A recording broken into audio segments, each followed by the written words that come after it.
Welcome to the party. I'm not here right now, but I want you to listen very carefully. Enough talk. It's showtime.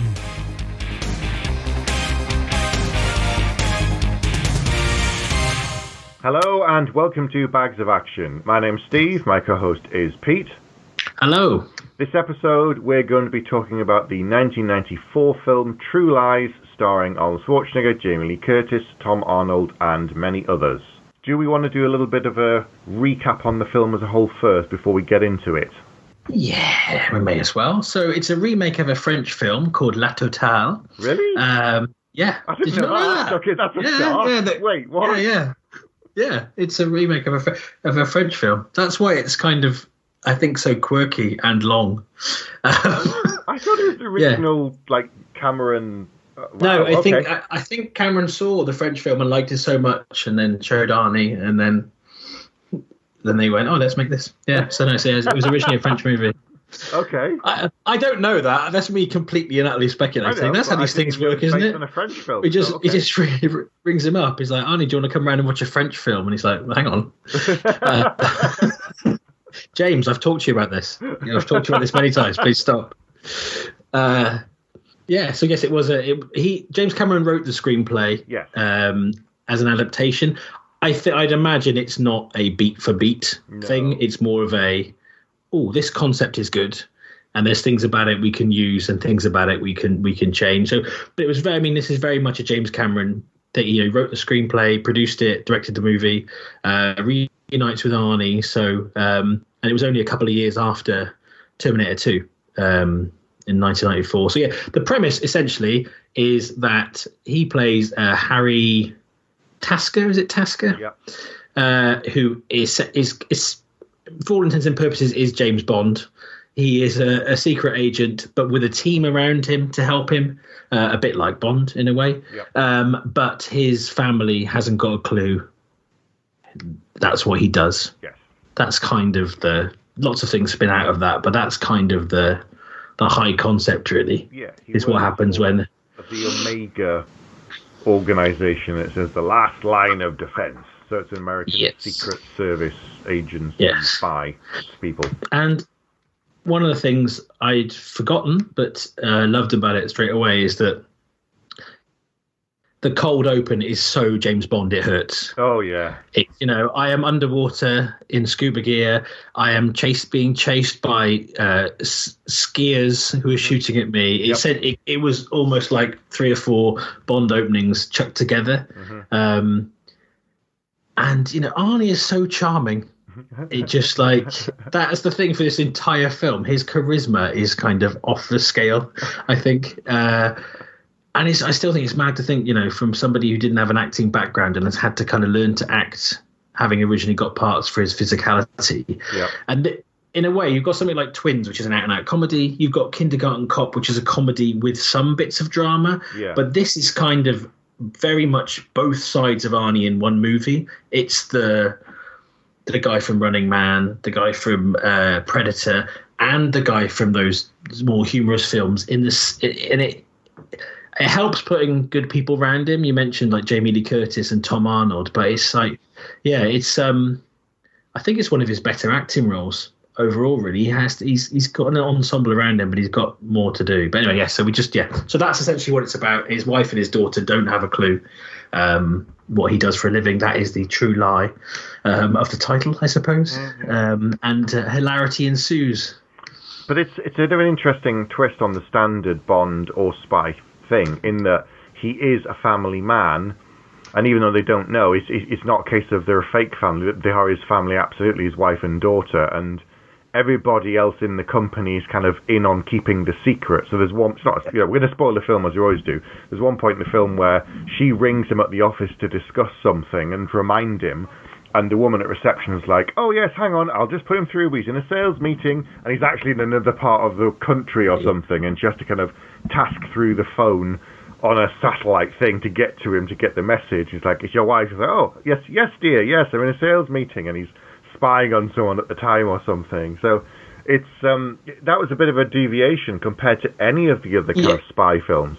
Yeah, I agree, and I think in a way it lampoons Bond because at the start, he's kind of there in again, out of your scuba gear into your tuxedo. It's very kind of Roger Moore, Roger Moore. And then he's there, and he's got a tango with Tia Carrere's character. Mm-hmm. And I think there's an element of in a Bond film, sexual tension, flirting. Something's going to happen between them because she's, again, it's hitting the tropes really that she's not all she seems to be. But what I like here is he still does the flirting to get the information. But actually, that's it. He's not they could have easily made him a guy who is like a playboy within his spy persona. But he's actually, he is a very devout family guy who, in a way, he puts on this persona, really. Mm-hmm. It's almost like if somebody had Bruce Wayne as their secret identity rather than the other way around. Yeah, it's true. And I'd forgotten that Charlton Heston was in it, Playing Nick Fury. Well, playing number 2 from from Austin Powers, essentially. Yeah, and he's not. But I I saw his name come. I said, "Oh yeah, of course he's in this." And I say, then he looks like the original Nick Fury, pre Sam Jackson kind of things. And he does what you'd expect, choose the scenery. But I think he's in literally 2 scenes. It's true. Yeah. With a great name. His name's Trilby. I think more characters should be named after hats. Yeah. Maybe that's an Odd Job reference. I'm not sure. Maybe it's just layered. All of these things in there are laid up. But there's so many great actors in this.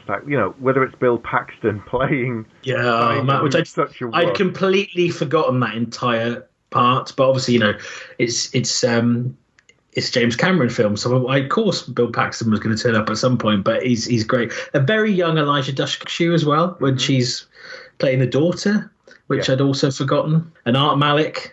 I've got a story about him later on that he's told from an interview, but I'll come back to that.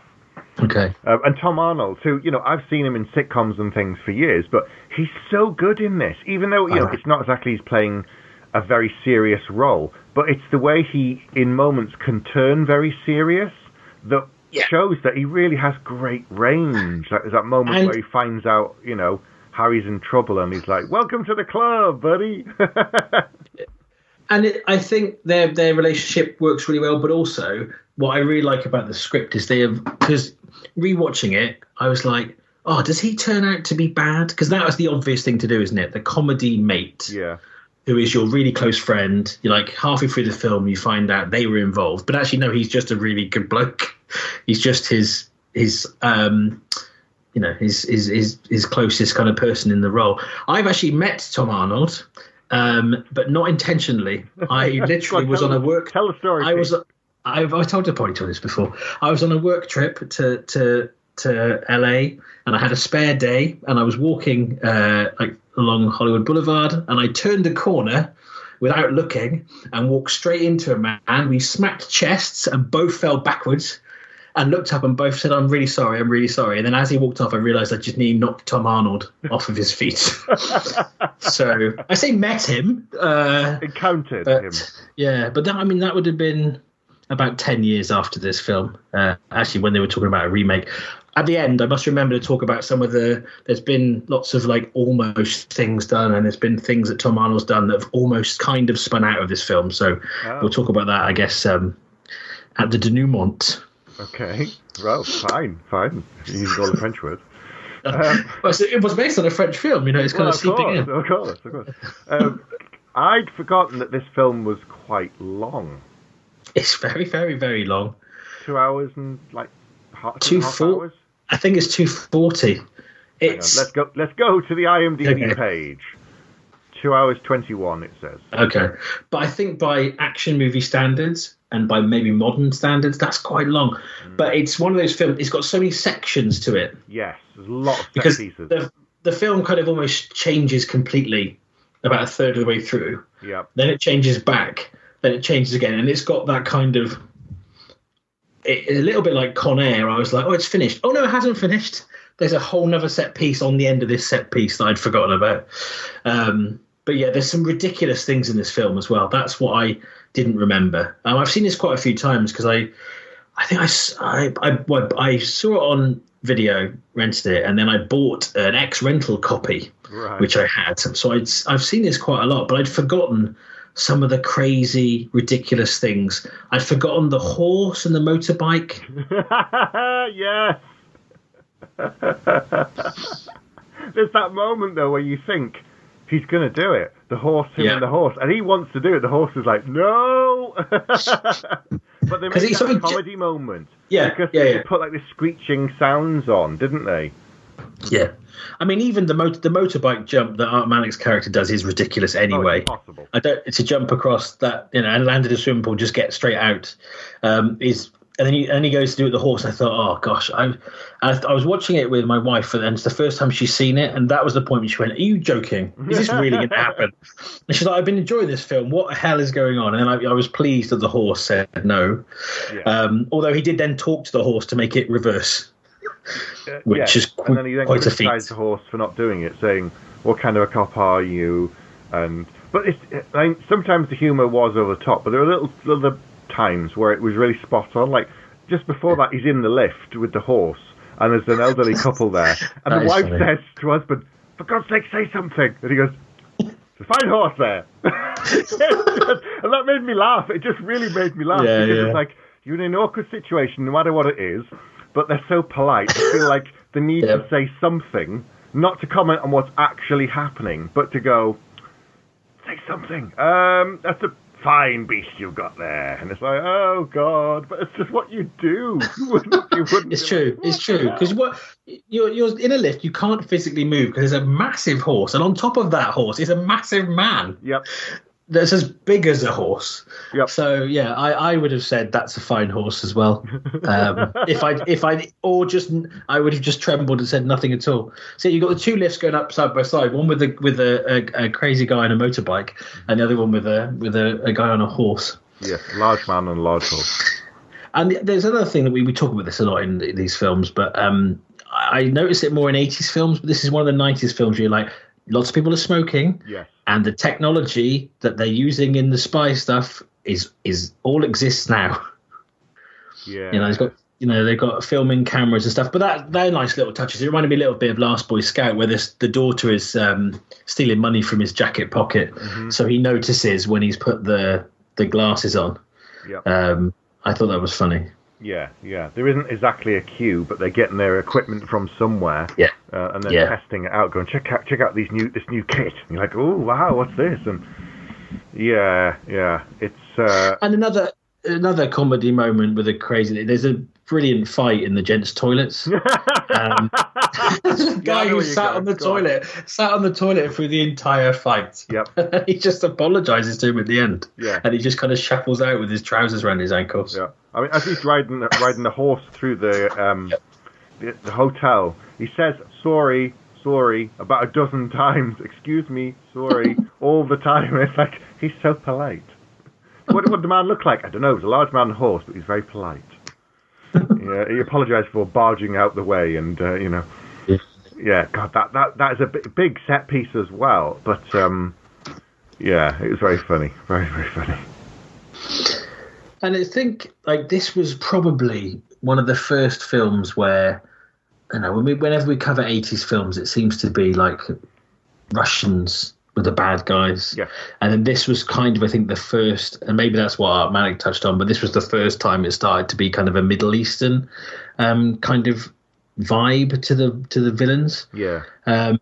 Which I wasn't that comfortable with, but then this is the weird thing this does, and again I like it, but it kind of threw me again even on the 8th viewing, it threw me. Is it kind of sets up this premise that there are these kind of terrorist faction, this jihad, and he's basically going to have to find out who they are, or the guy's found him, and it's like what's going to happen, and then it all shifts to the family stuff.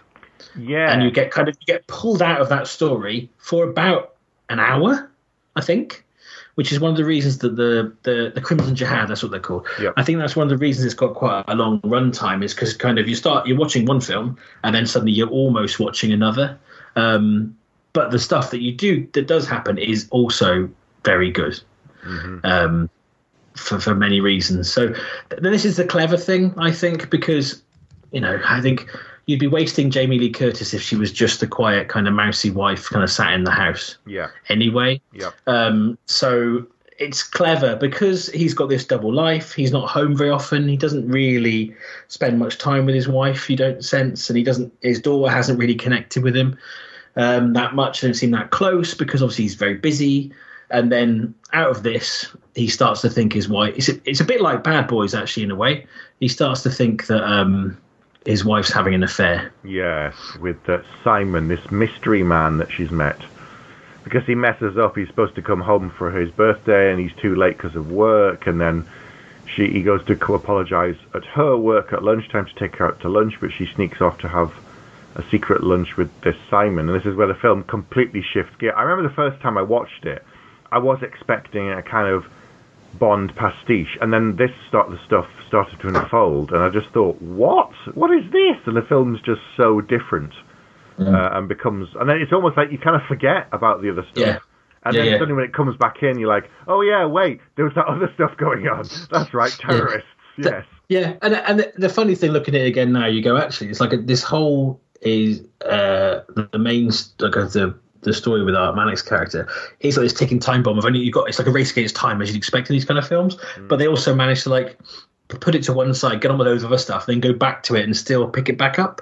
Yeah. If that makes sense. Yes. But it's a very good use of a very strong cast, I think, this part of the film. I think with the lesser performers, it could have been quite odd and a bit cheesy, but it's the fact that Simon, who's the Bill Paxton character, he's a used car salesman basically, but pretending to be a spy because that's the most interesting thing he can think of. It's so ludicrous and on the nose that it's actually genius.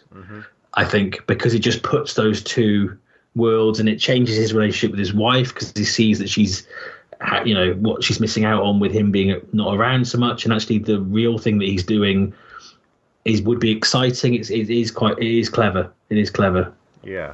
And then of course he pulls her into his world inadvertently, not on purpose to begin with. And then we got to a scene that I found very uncomfortable this time around. When she's being a prostitute. Yeah.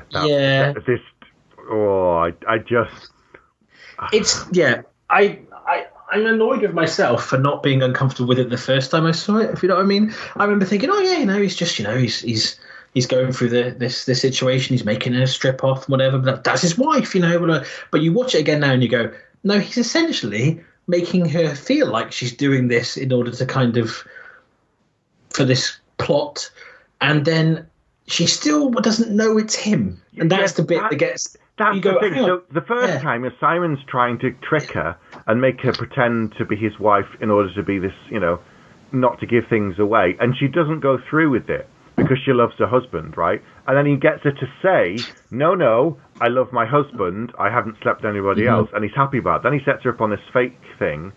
But then, then he tries to kiss her, and as far as she knows, it's still something. I know. So he's doing the same thing to her again. And I know. Why shouldn't he change her mind? And I was like, now I can see the big plot hole. But at the time, it's just, you don't notice it. But now I'm going, hang on, you've just proven that she wouldn't do it. So of course she was going to punch you in the face. Yeah, and there's, it feels a bit over the top to like frighten her that much and put a bag over her head, even if he did think she was having an affair. Yeah. There's a limit, I think. And then after he finds out, like you say, she isn't, he's still basically putting in the situation where she thinks she's going to be sexually assaulted. Really? Yeah. Which is why she hits him over the head with a telephone. And again, when I watched that the first time, I thought it was funny. Oh, isn't it funny that this has happened and she's hit him over the head? She doesn't realise it's him. But then you watch it when you're older and you just go, oh, it's pretty creepy, actually. But the actual scene itself is very funny. It's a bit. Have you seen the new Jumanji film? The first Jumanji with The Rock. I have, yes. Yeah. So it's a bit like when Karen Gillan is playing a character who doesn't know how to kind of carry herself to be sexy. And Jamie Lee Curtis does the same, and it's a great performance. And actually, that scene would just need a couple of slight tweaks, like to maybe just like at that point tell her it's him.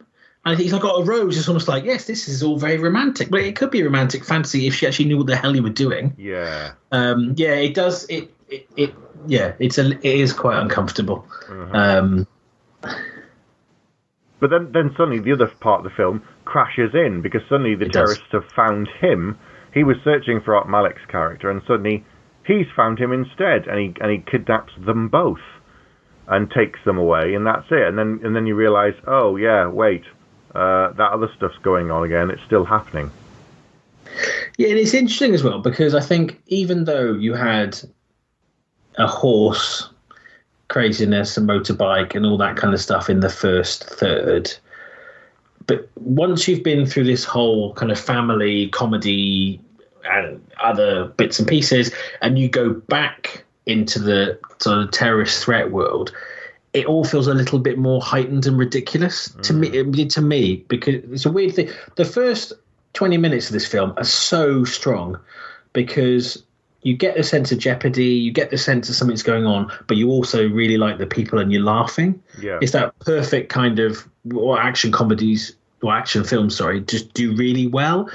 But I think even though the section where it becomes a family thing is really good, I think the main story, if that, depending how you look at this film, actually, you could say that's the main story, but feels weaker when you go back to it because they just suddenly have to just chuck loads of stuff in it. I mean, there's a couple of things at this stage in the film. You get the kind of the flip of Tango and Cash. If you remember in Tango and Cash, do they talk about Arnie or talk about being president or so? Arnold Schwarzenegger's going to be president. Yeah. So here she says, "I've married Rambo." Yes. Which I thought was quite funny. And you do also get almost a straight remake of the Italian Job bus scene, but with the added weight of a pelican.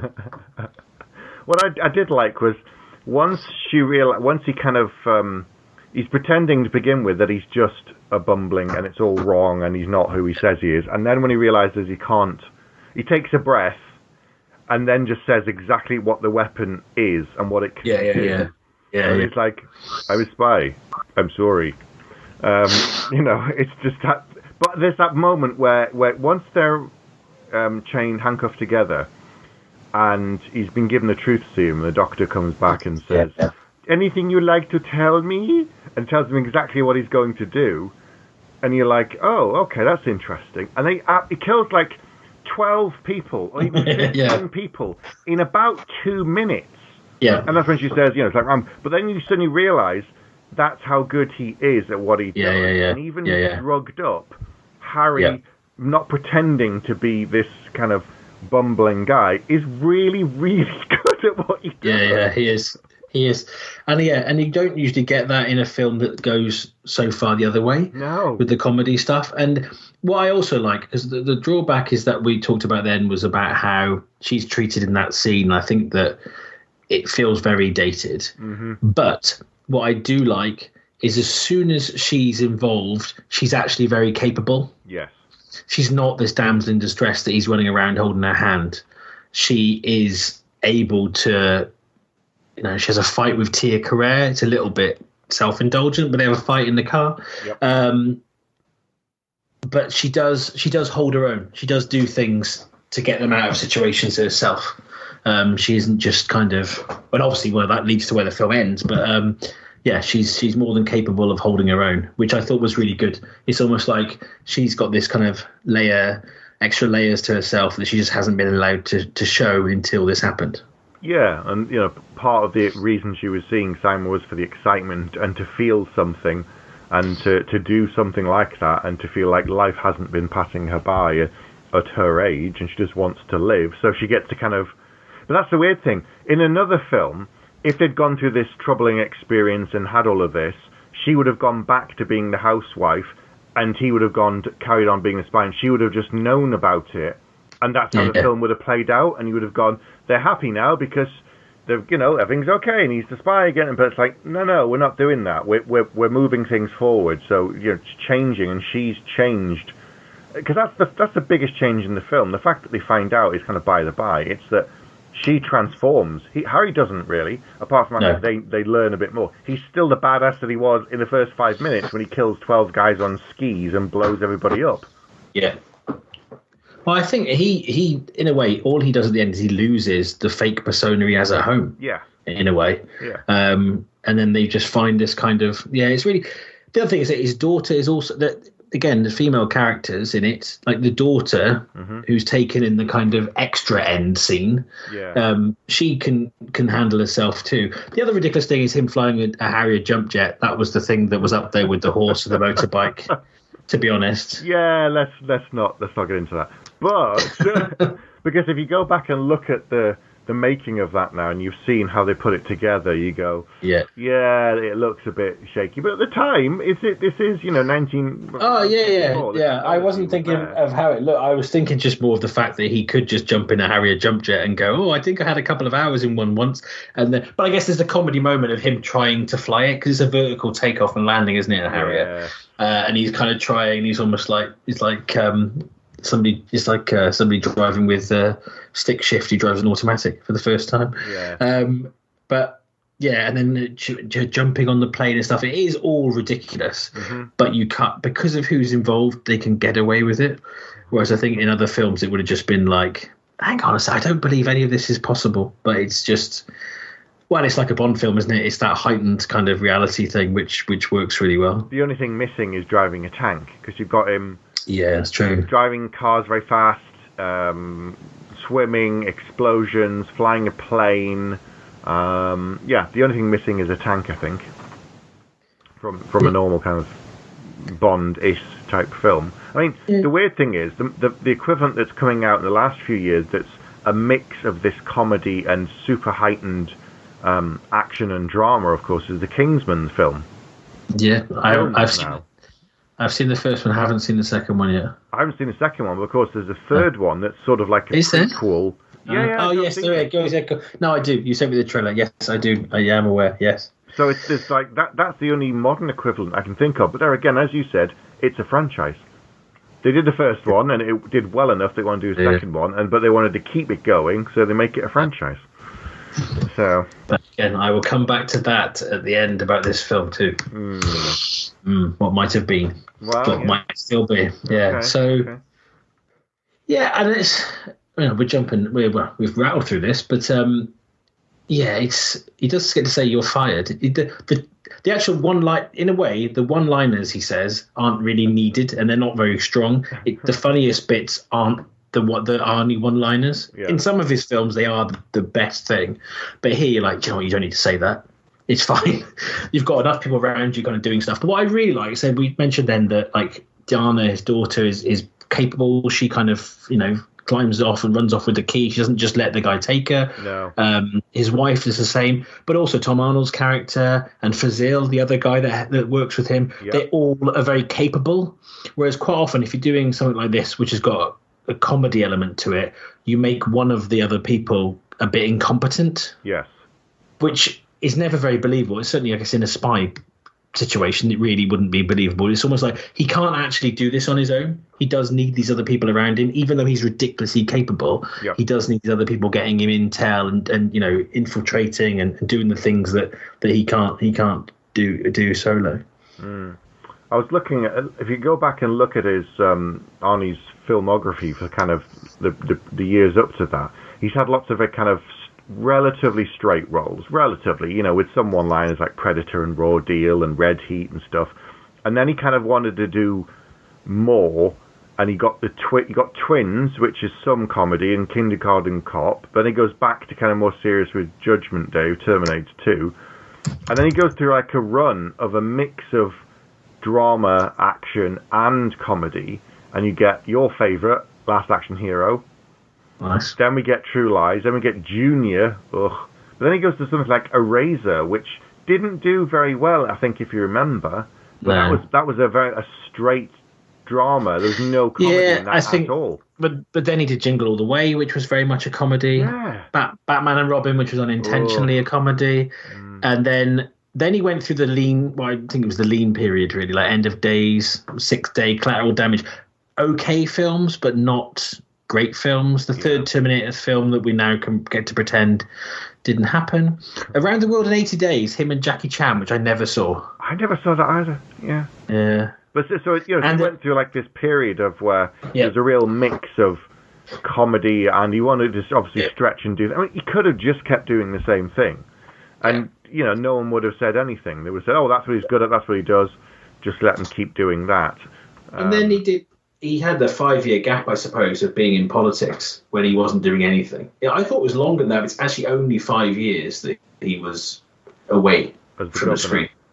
Yeah, Governator. The Governator. And there's a film around that time called The Kid and I, which is the one I'm going to come on to when we close. Okay. Actually, I'll tell my Art Malik story now. Yeah, go for it. Okay. So this was years later. Art Malik was doing an interview, and someone said, "Oh, so tell me what was your experience like working on True Lies?" And he said, "Well, it was fun. I enjoyed it." He said, "But things were a bit different. The scale of things." And I said, "What did you mean?" He said, "Well, I'm not saying I'm a poor man starving for food, but obviously I'm in a big budget film and I've got a good role. I'm very excited." He said, "I was paid a fair amount." But then he said, like at lunchtime, or on break or something, he comes out and goes to get something to eat, and Arnie's there and Tom Arnold there, and they're chatting, and Arnie's smoking his big cigar, and they're chatting away, and Art just kind of listens in on the conversation, and Arnie's like saying to Tom, "You think I should get it? You think?" And then Tom's like, "Yeah, why not? Why not?" I was like, "Yeah, I think I will." And they're saying, "Oh, what?" Art's like, "What are you guys talking about?" He goes, "Oh yeah, I'm thinking of buying this new jet for myself so I can get around faster." And it's like, yeah. Okay, I was thinking of getting a slightly newer car, but it's just like, he's Arnie. He gets paid the big bucks. Yeah. Arnie wasn't anticipating that a few years later he'd be in Holby City, though. By contrast. Yeah, but things can change. They can change. They can change. Yeah. But it just shows you the scale and the differences between the very top. Lead and then the top villain. Yeah. It's like, but you're still not Arnie. You're still not getting the jet money. You're you're just getting different kind of money. Yeah. So, what was your story? Go on. So no, I just from looking into this film and finding out some things that did or didn't happen. Mm-hmm. So they were planning to do a sequel. They were all up for it. The main cast were going to return. It was going to be. We're spoiling the two of them, I guess, together as a married couple, pair of spies. Mr. and Mrs. Mr. and Mrs. Smith. Yep. But 9/11 happened, which made James Cameron nervous about, I think, the story, which I'm assuming meant it was going to be a similar kind of threat. And then when they talked about it again, Arnie was like, "Well, I'm going to go off and be a politician now, so I'm not really planning to do any films for a while." Right. So it didn't happen. But there is a film called Kid and I. Let me find it. From 2005. You found it before me. Which is like a family comedy, a PG film, directed by Penelope Spheris, who's done lots of did Wayne's World and Beverly Hillbillies, and it's Tom Arnold playing. I think he's playing a character who isn't himself, but in the story he was in True Lies. Wait, he's playing what? Tom Arnold is playing a character called Bill Williams, but in the story, this kid idolizes him because his favorite film is True Lies, which Bill Williams was in as an actor. And as an actor, even though it's Tom, and Linda Hamilton is in it. Right. Henry Winkler is in it, and Arnold Schwarzenegger makes a cameo as himself, as does Shaquille O'Neal. Oh God! Right. Okay. Wow. But I've never, ever, ever, ever heard of this film in my life. I don't understand why it exists, because, like, if it's a PG-13 film made 11 years after this film, it heavily references this film to an audience who've never seen it. And people like me who have seen it, quite potentially don't have it. I'd never heard of this before. And it was, so maybe it's the 2000s. In the 90s, I watched pretty much everything that came out. I guess maybe this is because it was so much later. But it's a strange thing. Let's make a film 11 years later. Okay. Oh, no. He's like, okay, he's hired to write the sequel to True Lies, the film that made. Okay, Bill Williams is a down-and-out actor who is unexpectedly hired to write a sequel, a la True Lies, the action film that made him famous more than a decade ago. Okay. Very strange. I may have to watch this out of morbid curiosity if I Goldberg was in it, as yeah, himself as well. Oh, very strange. Well, if they were trying to do a sequel without calling it and finding a way around it, yeah, and dodging various things, that would make sense. But the fact that it doesn't even look like that it was something tangentially connected to it, just sounds really weird. Yeah, I wonder if it was more because I think Tom Arnold wrote it, so maybe he's like, because I think there was this whole thing of like, well, that film's going to make him a bigger star, and it didn't. Nothing else really happened. Oh. He bumped into me. He married Roseanne. That's pretty much it. So I think it was like him, like being self-referential. If you knew that's what it was, you did know. But if you didn't, you didn't. But then having Arnold in it as himself, I suppose, helps. But the other news I've seen, which I missed when it happened. So this was a Fox film.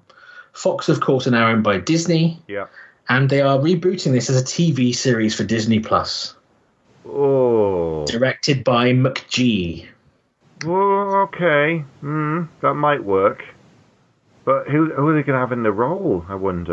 It can't be no Arnie. And then you're like, well, he's the exec producer on the series. But then do you go... The only person that I think could carry off the same vibe would be The Rock, but I can't see The Rock doing it either. No, he's got a lot of projects going as it is. And they all tend to be through his own production company. So why would he want to make something for somebody else? Yeah. It doesn't have to. Television series based off of the 1994 film of the same name. So a French film becomes an American film, becomes an American TV series. Well, there's a lot of that at the moment. They kind of try it out as a film, and sometimes it works and sometimes it doesn't. Sometimes it can work out better as a TV series. I would point you at the film Hannah and then the TV series on Amazon. I haven't seen the TV series, but I would also point to Buffy. True. Have you seen the film of Hannah? I have seen the film of Hannah, but I haven't seen it. It's okay. It's not great. It starts really well. It does, and then you finish it and you go, oh, it's all right. It wasn't brilliant. Needed more space to explore. Yep, a TV series. Boom, and off it goes. Okay, so I don't know if this needs the space to explore it in a TV series. That would be my... I don't even need it. Maybe it's just easy to sell to people, because this to me works so well because of the cast. Yeah. So you could easily make a show with the same kind of top line premise. Yes. And make it a TV series. And actually, I could see that working. But it's that weird thing where they do. It's like, it's going to be like it, but not like it. Well, then why... Just make some new stuff, please, everyone. We say it every time. Every month we get together and say, please make some new stuff, please, people. Please, thank you. You don't need a fourth Matrix film. We don't need this. Just make something new, please. Okay, come on. Let's get on and do some scores. Yes, best had. Right. Enough with the yakety yak. What is your score? I'm going to go first. I think you should. Lead the charge downhill. So... It's been a while since I've seen it. There were moments that I'd forgotten. There was some good bits that I'd forgotten, the touches of humour, little one-liners here and there that really made me smile that weren't directly connected to the main plot. There were bits that made me feel very uncomfortable years on, particularly what they did early on with the Jamie Lee Curtis character. That was not good. As a funny pastiche pseudo family comedy version of Bond, it works quite well. The premise was good. It was interesting. Given that we had 2.5 hours, there's been plenty of space to explore it, so I don't know what you need to do more with it more. So I didn't like it as much as when I saw it the first time around. I will say that. Back then, I probably would have given this a full 5 bags. But I don't know. I've been going back and forth. I can't say. I'm going to give it. It's brilliant. We've had exactly the same experience with this film by the sound of it. Yeah. That's why I let you go first. Okay, I'm going to give it 3 bags because there's a lot of things that I like, but watching it as an older man,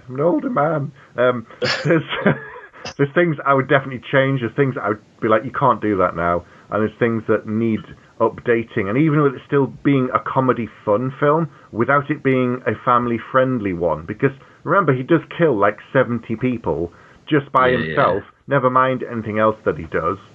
I think if you tone it down, it's like the Expendables thing. If you tone it down and make it a PG-13 or a PG, it'll lose a little bit of its edge, because you can't then tackle some of the more serious things like, you know, terrorism or drugs or prostitution or gambling or whatever it might be. It has to be a bit more fluffy.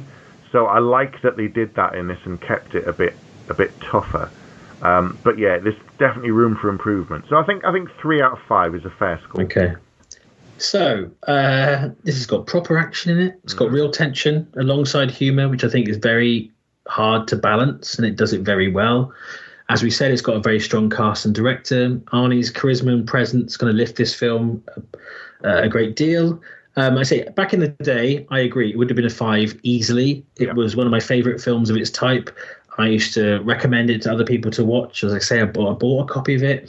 Now, the way the character Helen is treated is a much tougher watch, with more grown-up eyes. And the shift in pace and the moving of the story actually jars more now, that it did when I was younger, I think.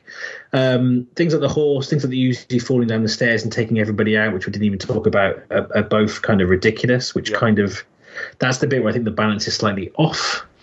It is crazily far-fetched, but that I don't have that much of a problem with that. But I've wrestled with this because it's not a 5 film anymore. No. So I thought, okay, it's a 4. Well, I don't think it's quite a 4 anymore, but I don't also think I'm like, we're not allowed half bags, so I have to decide basically right now: do I go down and stick with you as a 3, which feels like a disservice to James Cameron, or do I go 4, which feels like a disservice to other films? But I think, in the balance of fairness, as you've gone for a 3, I'm going to give it 4 bags, which I think is a respectable total, because then its average is 3.5. No, it is not. The average is not. It is. I'm sorry, Matt, you can't argue it. We haven't. Neither of us has given a half bag, but maths doesn't lie. Maths doesn't lie. Mathematics, Pete, isn't it? Maths. Okay, so right, have you seen True Lies recently, and what do you think of it now compared to if you saw it back in the day? Let us know. Is it still up there for you as one of the better Arnie films and a better kind of comedy pseudo Bond films? You know, what do you make of it today? So get in touch with us. You can email us, bagsofaction@gmail.com. You can come onto the Facebook group and talk to us about it there. Go onto iTunes, leave us a music review there. Okay. Peace. Right, Pete, wrap us up. Thank you for listening, if indeed you still are. Good night. Good night. You have been listening to Bags of Action. You'd better stick around for the next episode, because if you're lying, I'll be back.